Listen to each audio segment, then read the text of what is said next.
welcome to the Mike Bates Show. This is Mike Bates.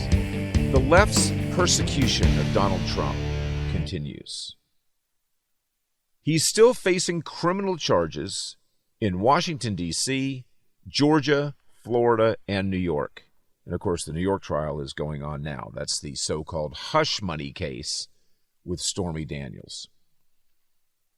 I said months ago that the purpose of these criminal charges against Donald Trump was not to put Donald Trump in prison.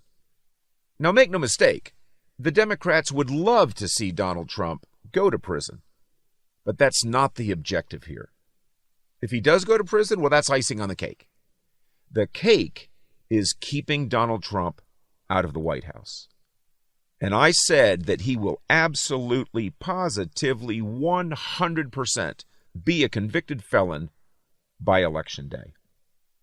But on today's show, I'm going to soften that a little bit. Now, I also said that any convictions would eventually be overturned by the appellate courts, but by then it would be too late because those appellate court decisions would occur long after Donald Trump lost the 2024 election. Now, the reason I said he would lose the 2024 election is because, look, no Democrat's going to vote for him, right? Okay. Republicans, multiple surveys have shown that about a third of Republicans said they would not vote for Donald Trump if he was a convicted felon. And Donald Trump cannot win if a third of Republicans don't vote for him. And then the independents, it's even worse among independents. And that's, of course, where elections are really determined. As a general rule, you're going to have 40% of voters voting for the Democrat no matter what. And you're going to have about 30% of the voters voting for the Republican no matter what. And then the election is won with that remaining 30%. And so the purpose of these prosecutions, which are really persecutions against Donald Trump, is to influence the voters to the point that they will not cast a ballot in favor of Donald Trump in 2024. That is the goal. And I said months ago they would achieve that goal and that Donald Trump would be slaughtered on Election Day. Now, I do still think he's going to lose on Election Day.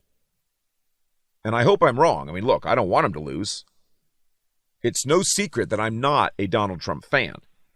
In 2016, he was my 17th choice among the Republicans seeking the nomination. And the only reason he wasn't 18th is because there weren't 18 Republicans seeking the nomination. So I'm not a Donald Trump fan. But I do want him to win in 2024. And I voted for him in 16 and I voted for him in 20. Because Donald Trump was clearly better than the Hildebeest, and he was clearly better than Biden. So I voted for the lesser of two evils in both of those. But I also want to admit that I was pleasantly surprised with how well Donald Trump performed as president. And had he not been stymied along the way by court decisions, by activist judges, most of which were eventually overturned on appeal, but which stymied his policy implementation on lots of things, not just the border wall. But had he not had those, he'd have been even more successful. And then, of course, we had the black swan event, COVID, which just destroyed everything economically. And while I'm not going to say that that virus was deliberately created and released by China so that Donald Trump would lose the presidency, I am going to say that it would not be inconsistent with Chinese values to have done so. Because the biggest enemy of the Chinese Communist Party was Donald Trump. But as it pertains to these four prosecutions, what the Democrats have done is disgusting. Now, I am a little bit more optimistic that Donald Trump has a much better chance of winning today than I believed months ago when I said he would get slaughtered. I still don't think he's going to win. Hope he does. But the chances of his victory have improved. Why? Because of those four criminal trials. there's likely only going to be one verdict. And based on the reporting, that verdict may not be guilty, as I had previously believed. Now, the reason I said that the New York trial would absolutely, and really all the trials, let me just back up before I get just to the New York trial. I mean, where are these trials being held? Washington, D.C., where 91% of the vote went to Joe Biden. Fulton County, Georgia, I don't remember the percentage, but the overwhelming percentage of Fulton County, not all of Georgia, specifically Fulton County, went to Biden. New York City, 91% went to Joe Biden. And then the documents case, okay, fine, that's in a Miami courtroom.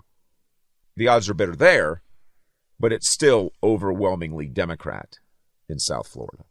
So the jury pool from all four of those venues, which make no mistake, were deliberately selected for that reason, is overwhelmingly biased against Donald Trump.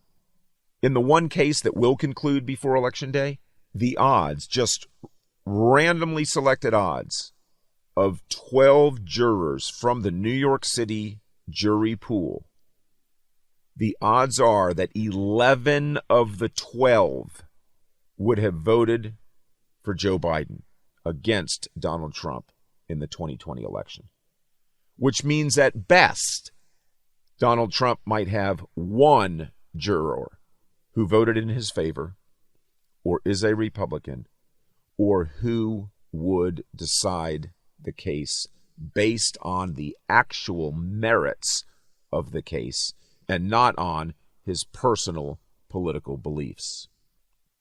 But here in America, you need a unanimous verdict. So an 11-1 vote, that's okay, kind of, isn't it? An 11-1 vote in either direction, but I'm thinking 11-1 where 11 say he's guilty and 1 says he's not. Well, that's not a guilty verdict now, is it? It's a mistrial. Would they retry Donald Trump? Well, not before the election, they wouldn't. After the election? Well, probably not. Because one, if Donald Trump wins, he would not be able to be prosecuted as the sitting president during his presidency. I'm not saying ever, but during his presidency. And if he loses, well, the Democrats will have accomplished their goal of him losing. So no, I think if there's a mistrial, they're not going to go take a second bite at that apple. And the other 3 cases will not be heard before Election Day. All right, well, enough about that. Let's take our first break. When we get back, I want to address a little bit about the Stormy Daniels so-called hush money case going on in New York City. And we will do that when the Mike Bates Show continues.